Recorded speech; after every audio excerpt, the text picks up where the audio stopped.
Hello అందరికీ. అమ్మ వాళ్ళ ఇంట్లో వ్లాగ్ కంటిన్యూ చేస్తున్నా.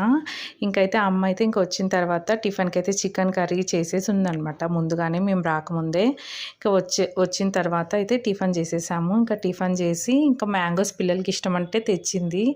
ఇంకా తినేసి అలా రిలాక్స్ అయ్యాను. ఇంకా ఈవినింగ్ అయిపోయింది. ఇంకా అమ్మ స్నాక్స్ తెచ్చింది. ఇంకా తినేసి నైట్ ఇలా కూర్చొని మాట్లాడుతూ ఉన్నాం అనమాట.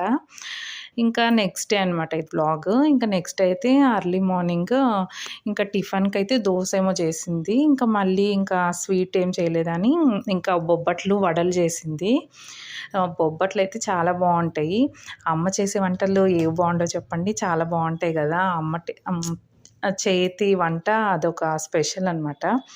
సో ఇంకైతే బొబ్బట్లు తినేసి ఇంకా కాసేపు అలా కూర్చొని రిలాక్స్ అయ్యి ఇంకా బయట వెళ్దాము, అలా వెళ్ళేసి వద్దామని వెళ్ళాం అనమాట. నా ఫ్రెండ్ కూడా వస్తానంటే ఇంకా నేను తను పిల్లలైతే వెళ్ళాము. ఇంకా అలా ఊరికే షాపింగ్ అంటే ఏం తీసుకోలేదు, ఒక 2 ప్లేట్స్ ఏమో అలా తీసుకున్నా అంతే. తీసుకొని ఇంకా నేను నా ఫ్రెండ్ అయితే ఇంకా అలా వెళ్ళి పిల్లలతో ఇంకా స్నాక్స్ అవి తినేసి ఇంకా రిటర్న్ అయిపోయాము. ఇంకా ఇది మళ్ళీ నైట్ అనమాట. 4 o'clock మళ్ళీ స్టార్ట్ అయ్యాము.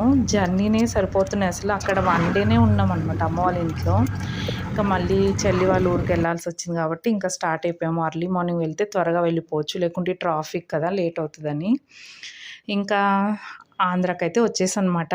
సో ఈ గుట్టలు అవి వస్తే ఇంకా మేము చిన్నప్పటి నుంచి అంతే అనమాట. ఇంకా మా అమ్మమ్మ వాళ్ళ ఊరు దగ్గర వచ్చేసామని ఒక హ్యాపీ ఫీల్ అనమాట. సో ఇంకా అలా అయితే వచ్చేసాము. అమ్మ వాళ్ళ ఊరి దగ్గరే మా చెల్లి కూడా ఉంటుంది. ఇంకా ఇంటి ఆటోలో ఇంకా అక్కడ బస్ దిగి ఆటోలో అయితే వచ్చేసాం అనమాట. ఇంకా చెల్లి వాళ్ళ ఇంట్లో పండగ ఉంది. సో స్పెషల్ వ్లాగ్స్ ఉంటే మిస్ కాకండి.